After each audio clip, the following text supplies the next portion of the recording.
안녕하세요. 운호가구 고은혜 실장입니다. 오늘은 지난번에 이어서 보정동 단독주택 현장인데요. 2부로 2층을 한번 올라가 보도록 하겠습니다.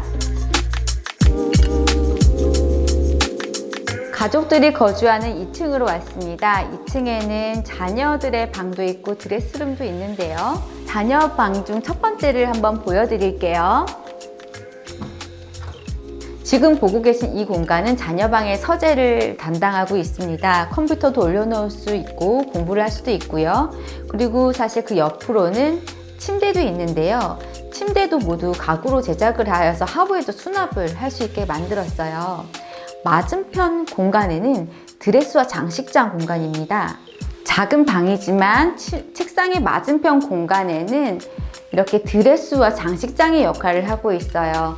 양쪽으로는 모두 수납을 하고요. 하부에는 서랍을 넣어서 속옷이나 티셔츠들을 수납할 수 있게 하고, 이 공간은 이제 취미로 하고 있는 피규어를 모집 넣거나 아니면 상패들도 전시할 수 있는 그런 공간입니다. 전반적으로 봤을 때 하나의 공간에서 여러 역할을 하기 때문에 컬러와 톤, 레이아웃에서 통일감을 주는 것이 포인트입니다. 두 번째 방으로 한번 가보겠습니다.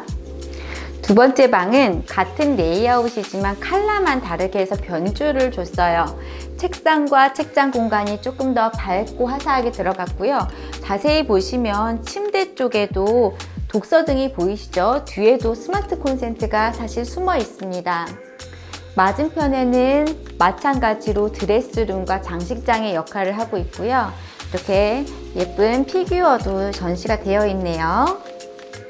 2층 복도를 따라보면 굉장히 청량한 기분이 드는 작은 창으로 정원이 내려다 보이고요.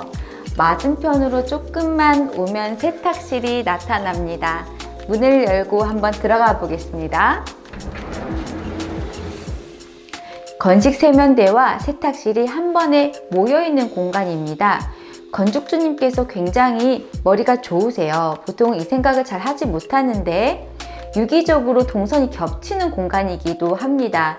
그래서 씻고 나와서 세수를 하고 바로 빨래를 하고 빼고 할 수 있는 동선을 짧게 만들어 놓았어요. 세면대 공간부터 보겠습니다. 이곳은 2층에 작은 팬트리 역할도 할 수 있게끔 키 큰 장이 설계가 되어 있고요. 이 문을 열면 청소기가 숨겨져 있죠. 이 공간을 띄웠기 때문에 이 밑으로 청소기가 마음껏 돌아다니면서 제 집을 가서 충전도 할 수가 있어요. 세면대 공간 윗부분에는 거울 상부장까지 위치를 해서 여기에도 화장품들도 올려놓을 수가 있고요. 충분히 역할을 하고 있습니다. 이곳의 마감재도 문틀이나 2층에서 베이스로 썼던 우드 컬러와 결을 맞추고 조금 더 톤다운을 했어요. 그래서 색이 너무 날아가지 않게끔 작은 공간이지만 무겁게 꾹 눌러주는 고급스러운 느낌으로 연출하였습니다. 바로 맞은편 공간이 문이 없이 연결되어 있는 세탁실입니다. 세탁기를 고르러 가셨을 때도 저희와 유기적으로 연락을 나눴고요. 베이스 컬러도 크게 튀지 않는 느낌으로 연출을 하였어요. 그리고 자세히 보시면 세탁기 옆에 세면장이 굉장히 깊습니다. 왜냐하면 세탁기만큼 끄집어냈기 때문이거든요. 세탁기 밑에를 보면 단차가 있는 걸 볼 수가 있어요. 혹시 물이 역류하거나 배수액 문제가 생겼을 때 넘치지 않게끔 설계를 해둔 것인데, 그 앞라인까지 가구로 맞춰놔서 전체적으로 보기에 이질감이 없게 자연스럽게 연결이 됩니다.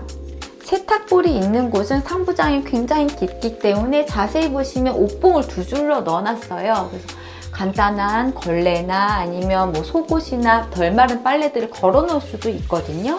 그리고 상판과 인조 대리석을 벽면으로 같이 마감을 했습니다. 따로 타일 작업을 하지 않아도 큰 틀에서 일체감이 있는 가구로 완성을 한 쪽입니다. 그리고 맨 끝에 공간에도 알차게 수납을 하실 수 있도록 버리는 공간이 하나도 없습니다. 보통은 잘 오픈하지 않는 마스터룸으로 한번 들어가 보겠습니다.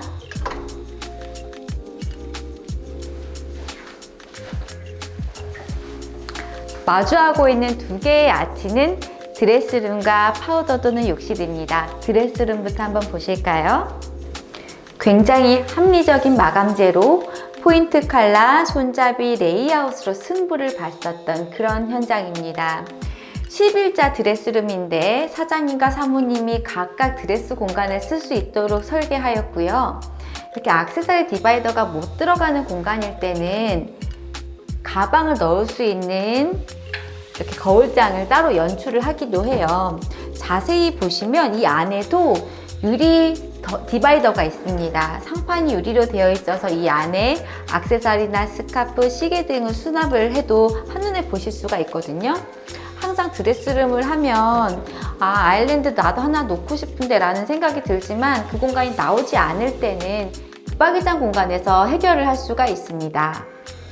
반대편 공간인 이곳은 분위기가 사뭇 다르죠. 키 큰 장이 들어가는 쪽은 맞은편 드레스룸과 컬러를 같이 했어요. 통일감을 좀 줬죠. 그런데 베이스가 되는 컬러 바로 핑크색입니다.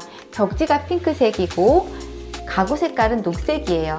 보통 이렇게 내가 비비드한 컬러를 하고 싶다라고 할 때는 마감대에서 도장을 해야 되는 것이 아닌가? 라는 생각을 할 수가 있어요. 하지만 이 제품은 패트입니다.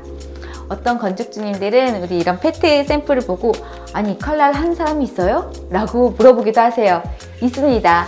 굉장히 잘 쓰시는 분들이 이 컬러를 선택을 하시거든요. 베이스에서 깨끗하게 받아줬기 때문에 원색이 되는 녹색이 화사하게 느껴지고요. 손잡이에서도 디테일을 줬습니다. 놓으신 소파도 굉장히 신경을 많이 쓰신 것 같아요. 맨 위에 칸 얕은 서랍이 있고요. 그 밑에 공간에는 드라이기를 수납할 수 있는 깊은 서랍이 있습니다. 제가 예전에도 말씀드린 적이 있었지만 파우더룸 공간에는 꼭 드라이기 서랍을 넣으세요. 그리고 콘센트를 이 안에 수납을 하세요. 고데기나 드라이기 등 콘센트를 써야 되는 제품들은 이 안에서 모두 해결이 됩니다. 오늘은 건축주님과 함께 자리에 앉아봤습니다. 건축주님, 제가 얼마 전에 그 캘린더를 보니까 처음에 저희가 뵌 게 딱 1년 1개월 전이더라고요. 2023년 3월. 네. 그때 혹시 저희를 어떻게 알게 되셨는지 얘기해 주실 수 있으세요? 블로그를 봤는데 그 식기세척기를 그 허리 높이에 설치한 그 가구가 있더라고요. 맞아요. 네, 우노잖아요. 그래서 그거를 보고 이렇게 고정관념을 깨고 그리고 또 실험적인 이런 시도를 하는 가구 업체는 과연 어딜까 해서 좀 더 알아봤더니 그 가구 마감도 굉장히 고급스럽고 스타일도 제가 좀 원하는 그런 스타일도 많이 구현을 해 놓으신 거를 보고 그 우노를 좀 선택해야겠다 그렇게 생각을 하고 있었는데 제가 다른 또 이제 맞춤 가구 업체 세 곳을 더 이제 견적을 뽑아 봤거든요. 궁금해요.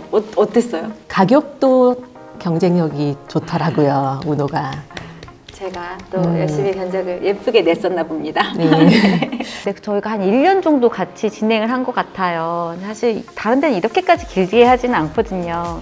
그 과정이랑 또 결과물이 어떠셨는지 좀 궁금합니다. 저희 같은 경우는 이제 처음 집을 짓고 이제 이렇게 그 풀로 인테리어 하는 경우는 처음이잖아요, 사실. 그래서 그래요. 잘 모르는 부분도 많았는데 되게 친절하게 설명도 잘 해주시고 뭐 제안도 엄청 잘 해주시고 소통이 참 잘 돼서 작업이 힘들지 않았고 그리고 또 저희 집 같은 경우는 이제 크다 보니까 한 3일에 걸쳐서 그 작업자분들 오셔가지고 작업을 해주셨는데 저는 좀 깜짝 놀랐어요. 왜요? 그 팀장님들 이하 직원분들 와서 일하시는데 굉장히 호흡도 잘 맞으시고 그리고 다행입니다. 네, 그리고 되게 또 점잖으시다고 해야 되나요? 그런 좀 이런 작업하시는 분들은 좀 터프하실 줄 알았는데 굉장히 이렇게 좀 삼촌 같으시고 굉장히 점잖고 선하시고 네. 해달라고 하면은 또 이렇게 고쳐서 해주시고 친절하시고 꼼꼼하시고 이제 그런 부분들까지 다 마음에 들었어요. 저는 오늘 현장을 같이 돌아보니까 저희는 가구만 하지만 가구만 아무리 예쁘게 해도 현장이 받쳐주지 않으면 사실은 내 원하는 만큼 안 나올 때가 많거든요. 근데 우리가 한 거는 뭐 한 40이나 50 정도인데 120, 140, 150을 만들어 놓은 현장이었던 것 같아요. 그래서 우리도 열심히 한다고는 했지만 그 이상으로 빛이 나게 해주는 현장을 같이 해주셔서 진짜 감사합니다. 네, 저도 감사드립니다. 너무 아름다운 집에서 건축주님이 행복하시기를 기원하겠습니다. 문호가구의 고은혜 실장이었습니다. 감사합니다.